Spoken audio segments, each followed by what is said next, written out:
자, 그래서 예수님이 마지막 잡히시는 밤에 그렇게 말씀했어요. 이것은 죄사함을 얻게 하려고 흘리는 나의 피 곧 언약의 피니라. 하나님께서 그 언약을 맺으셨다는 거예요. 그러니까 예수 그리스도의 보혈만 믿으면 어떠한 죄든지 다 용서해 주겠다. 하나님의 언약이에요. 그 언약 가운데 여러분들이 사시는 겁니다. 그래서 예수님은 우리의 구원자시다. 자, 그 다음에는 하나님께 나아가는 유일한 길이 바로 예수 그리스도시다. 예수님께서 친히 말씀했어요. 이 말씀이 아니라면 예수님은 사기꾼이에요. 근데 예수님은 하나님이신 분이에요. 거짓말을 할 수 없는 분이 하신 말씀. 예수께서 이르시되 내가 곧 길이요 진리요 생명이니 나로 말미암지 않고는 아버지께로 올 자가 없느니라. 예수님이 길이요 진리요 생명이고 그 길 외에는 없대요. 근데 요즘은 어떻습니까? 어떤 종교를 믿어도 다 천국으로 간대요. 그러니까 등산로 봐라. 여기서도 올라오고 저쪽에서도 올라오고 여기저기서 다 해서 정상으로 오지 않냐. 마찬가지다.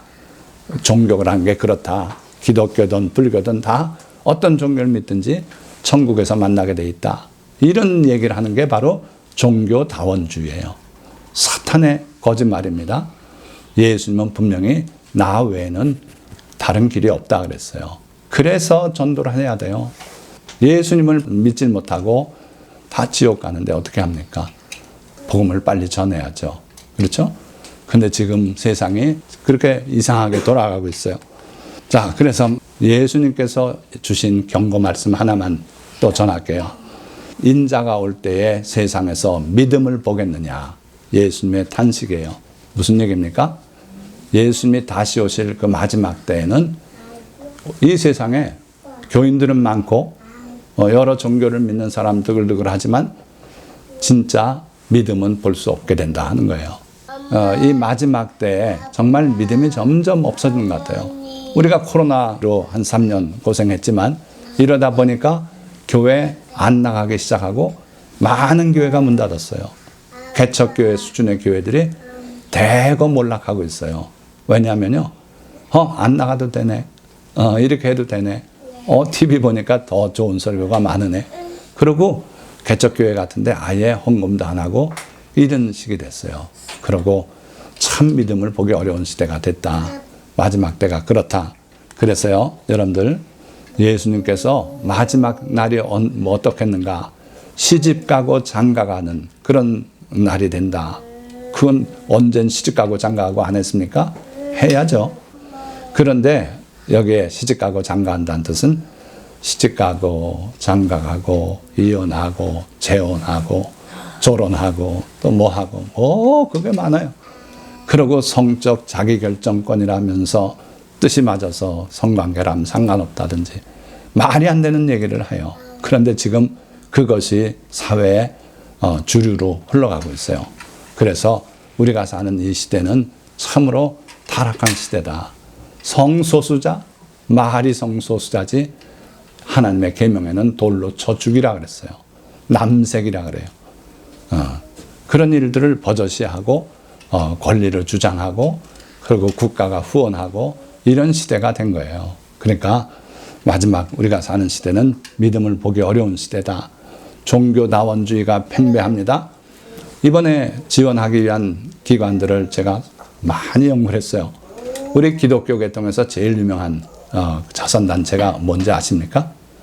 6.25 전쟁 후에부터 해서 미국의 원조를 받아서 나눠주고 그리고 이제 대한민국이 성장하니까 많은 교회들이 지원해서 그걸로 선교하고 이러던 기관이 찾아보니까요.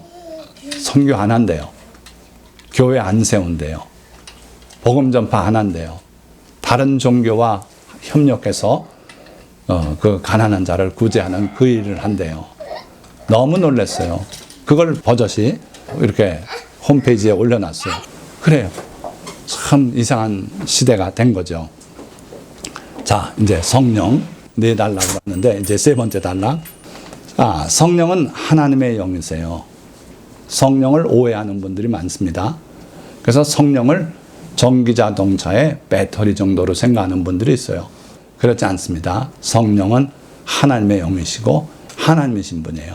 그래서 다윗이 시편 51편 11절에 나를 주 앞에서 쫓아내지 마시며 주의 성령을 내게서 거두지 마소서. 구약에서부터 성령을 말씀하고 있어요. 착각하는 분들은 성령이 예수님 부활 승천 후에 임하셨다. 그건 초대 교회를 위해서 특별한 목표를 가지고 오신 성령을 말하는 거고, 성령은 구약시대부터 계셨어요. 그래서 선지자들이 다 성령이 임해서 하나님의 말씀을 전하고 그랬던 거죠. 그러니까 성령은 하나님의 영이시다. 마태복음 28장 19절에 그러므로 너희는 가서 모든 민족을 제자로 삼아 아버지와 아들과 성령의 이름으로 세례를 베풀라. 주님이 말씀했어요. 그러니까 성령은 아버지 하나님, 아들 예수 그리스도, 그분도 하나님이시죠. 그리고 성령, 그분이 하나님이셔요. 그래서 하나님의 영이신 분이시다.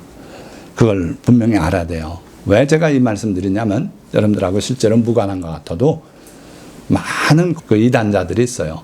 그들이 성령을 하나의 꺼리로 해서 자꾸 사람들을 잘못 인도해요. 성령은 도구가 아닙니다. 하나님이신 분이에요. 그래서 여러분들이 그런 데 속지 말라는 거고, 자, 성령의 실제 중요한 기능은요, 우리하고 관계돼서는 우리의 스승이신 보혜사 성령이시다 하는 거예요. 무슨 얘기입니까?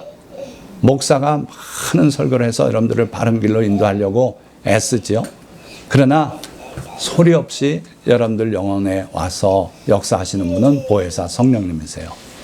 자, 요한복음 14장 26절에 보혜사 곧 아버지께서 내 이름으로 보내실 성령, 그가 너희에게 모든 것을 가르치고 내가 너희에게 말한 모든 것을 생각나게 하리라. 예수님께서 마지막 날 긴 설교를 하셨어요. 그러면서 그 긴 설교를 제자들이 다 감당하고 이해하지 못할 걸 또 말씀했어요. 내가 너희에게 이렇게 말하지만 너희가 그걸 이해하지 못할 것이다. 그러나 걱정하지 말라는 거예요. 왜?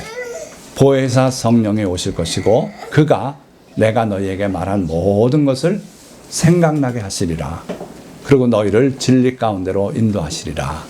그 여러분들이 앞으로 어떠한 길을 가시든지 각자 가는 길이 또 다를 거예요.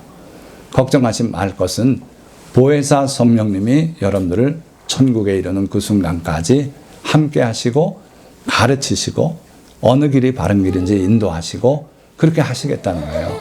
그래서 예수님은 이미 승천하시고 하나님 보좌 위에 계시지만 보혜사 성령님은 우리 가운데 오셔서 여러분들을 가르치시겠대요. 그래서 심지어 이렇게 말씀해요. 너희는 주께 받은 바 기름 부음이 너희 안에 거하나니 아무도 너희를 가르칠 필요가 없고 오직 그의 기름 부음이 모든 것을 너희에게 가르치며 또 참되고 거짓이 없으니 너희를 가르치신 그대로 주 안에 거하라. 이단자들은요, 자기네 와서 거기서 배워야 된대요. 그래가지고 신천지도 그렇고 불러들이잖아요. 그래가지고 처음에 저급 교리 가르치고요. 그 중에 뛰어난 사람들 뽑아서 또 그 다음 교리 가르치고 그렇게 하고 있어요. 그런데 그럴 필요가 없대요. 누구든지 보혜사 성령이 오시면 그분이 여러분들을 바른 길로 인도하시고 가르치시겠대요. 저는 그걸 체험한 사람이에요.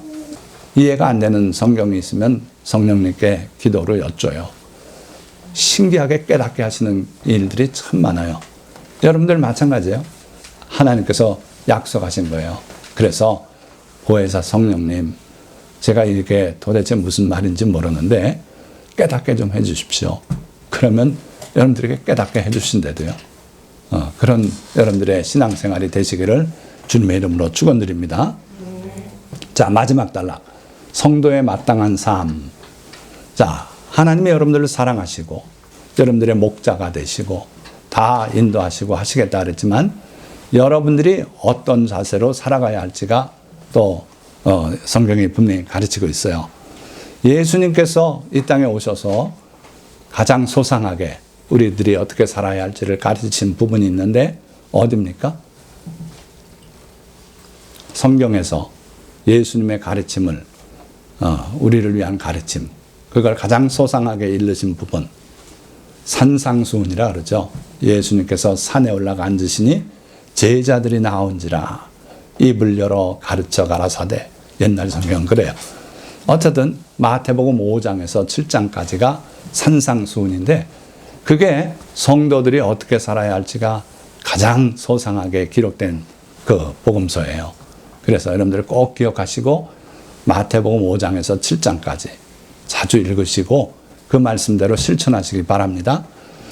자, 그런데 거기서 6장 33절에서 그런즉 너희는 먼저 그의 나라와 그의 의를 구하라. 그리하면 이 모든 것을 너희에게 더하시리라. 성도들이 어떻게 살아야 할지의 핵심이에요. 어떻게 살라고요? 그런즉. 자, 이 그런즉 하면 앞에 무슨 내용이 있죠. 그러고 나서 또 논리전개상 결론적으로 그런즉 이렇게 나와요. 앞에서 무슨 내용이 있냐면요. 무엇을 먹을까, 무엇을 마실까, 무엇을 입을까 염려하지 마라. 이 모든 것들은 다 이방인들이 구하는 것이요. 너희 아버지께서는 너희에게 이것들이 있어야 할 줄을 아시느니라. 그런즉 그의 나라와 그의 의를 먼저 구해라. 그러니까 무엇을 먹고 무엇을 입고 무엇을 마시고 살 것인지 그것 중요하지만 그거는 하나님이 이미 다 아신다. 주실 것이라는 거예요. 그러니까 여러분들은 그보다 더 중요한 것.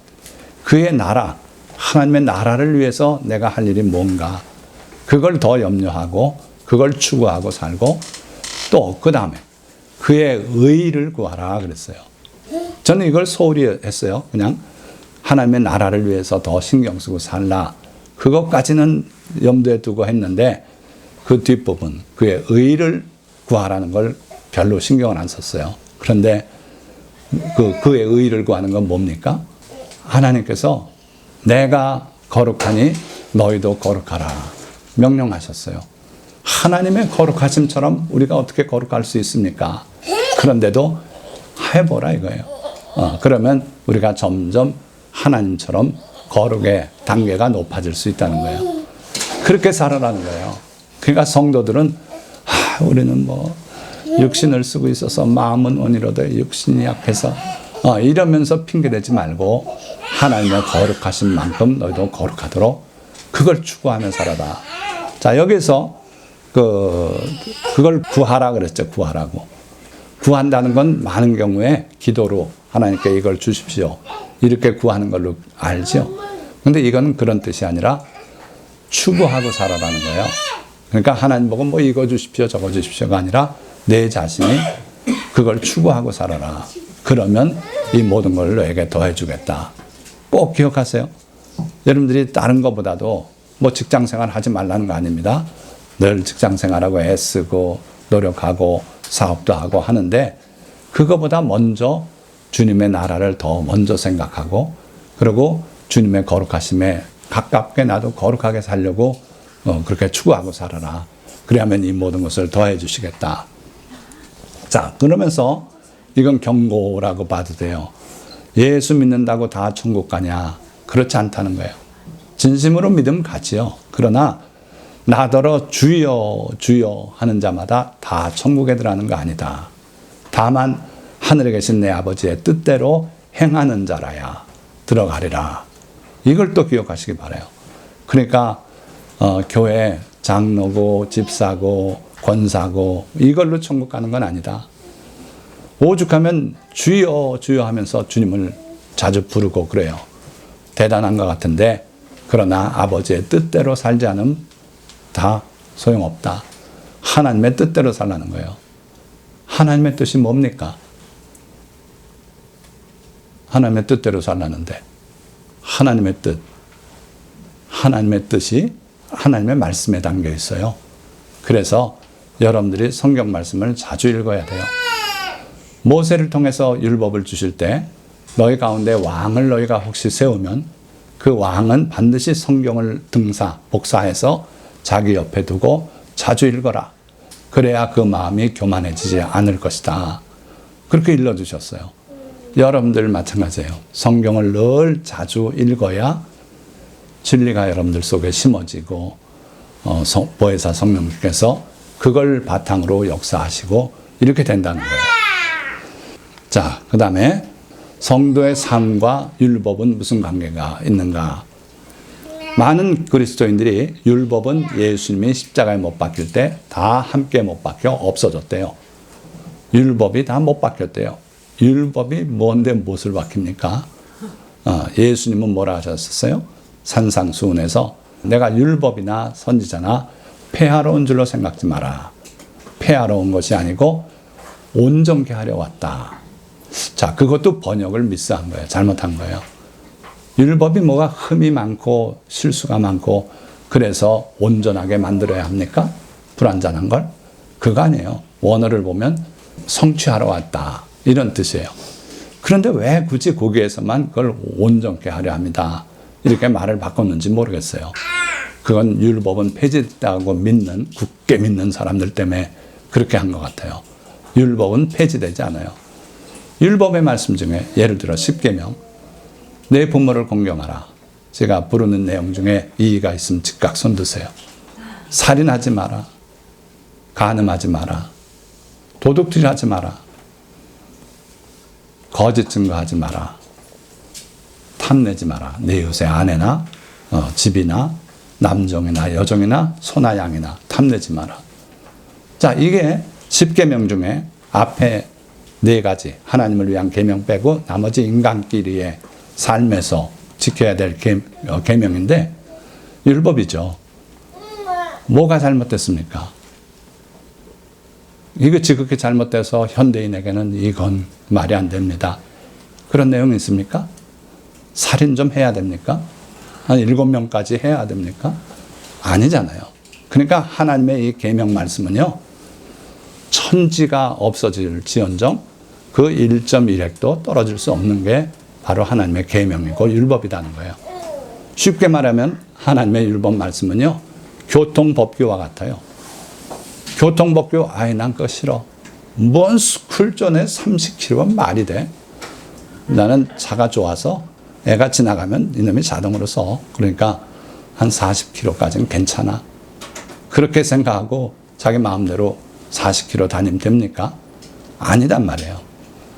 그 하나님의 계명은 교통법규처럼 서로 지켜야 서로 안전해요.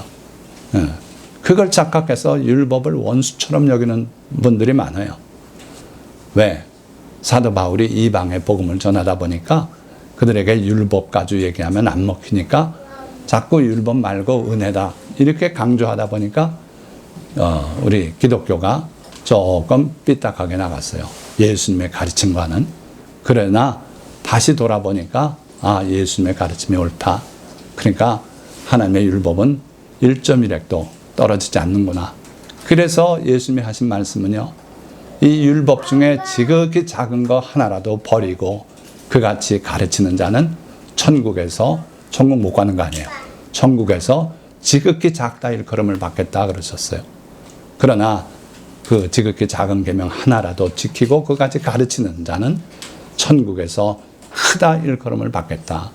그러니까 율법은 폐할 수 없는데 자꾸 율법을 폐했다 그러니까 여러분들 나중에라도 어딜 가든 주님의 말씀이 더 앞서는 거 아닙니까? 어느 목사님의 말씀보다. 그러니까 주님의 말씀으로 돌아가는 여러분들이 될 수 있기를 축원드립니다. 자, 그래서 여러분들 그 마지막 부분인데 걱정 마세요. 이제 다 끝났어요. 성경에서 복된 내용들을 많이 찾아내가지고 그래서 그 중에 또 일부 부분 해가지고 그거 적어서 우리 이강원 집사님이 그런 얘기를 하시더라고요. 성부영신 예배 같은 거 할 때 이제 그래서 그걸 뽑게 한대요. 그래가지고 그게 올해 이제 새해 여러분들을 위한 축복의 말씀. 거짓말이에요. 온전하게 앞에 내용, 전제 조건이 없는 축복은 거짓말입니다. 그러니까 하나님께서는 이 율법 말씀을 너희가 듣고 그대로 지키면 하나님이 너에게 복을 내려서 이렇게 된다 할 때 앞에 내용 싹 자르고 지키는 건 없고요. 너에게 이런 복 주시겠다. 그거 거짓말이에요. 그러니까 그런 데는 우리가 현혹돼서는 안 된다. 물론 좋은 뜻에서 한 거지만 엄격하게 말하면 그렇다는 거예요. 여러분들 신명기 28장 펼쳐보세요. 신명기 28장. 여러분들 율법이라는, 우리말로 율법이라고 번역되는 그 원어가 구약 성경에서 뭔지 아십니까? 율법 이꼴 헬라어로, 히브리어로 토라예요. 토라. 토라를 율법으로 이렇게 번역했는데, 그럼 토라가 뭡니까? 토라가 뭐예요? 창세기, 출애굽기, 레위기, 민수기, 신명기까지가 토라예요. 그러니까 모세 오경을 토라라고, 모세 오경은 이제 우리가 쉽게 그렇게 부르는 거고, 그게 토라입니다. 그러면 그 토라에 속하는, 율법에 속하는 신명기 28장 축복과 저주가 있는, 자 1절에서 6절까지만 함께 읽겠습니다. 자 1절.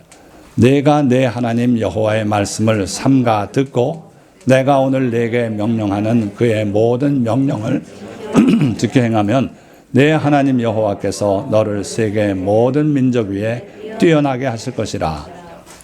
내가 내 하나님 여호와의 말씀을 청종하면 이 모든 복이 내게 임하며 내게 이르리니 성읍에서도 복을 받고 들에서도 복을 받을 것이며 내 몸의 자녀와 내 토지의 소산과 내 짐승의 새끼와 소와 양의 새끼가 복을 받을 것이며 내 광주리와 떡반죽 그릇이 복을 받을 것이며 내가 들어와도 복을 받고 나가도 복을 받을 것이니라. 아멘. 자, 그 후에도 또 복이 있지만 여기에 조건이 뭐예요? 이 복을 받는 조건. 네, 지켜 행하면, 그의 모든 명령을 지켜 행하면, 듣고 행한다는 말씀을 청종이라 그래요. 귀 기울여 들을 청, 그리고 복종하는 거예요. 행하는 거예요. 그렇게 할 때 하나님께서 이 모든 복을 너에게 내려서 여러분들이 복 따라 다닐 필요가 없을 거라는 거예요. 어디 가서 아파트를 사면 2배가 될까? 그래서 그것 쫓아다니지 말라는 거예요. 여러분들이 하나님의 계명대로만 지켜 살면은 복이 여러분들을 찾아온대요. 어디가 움막에가 숨어 살아도 복이 그 움막 앞에까지 와요. 택배가 된다는 거예요.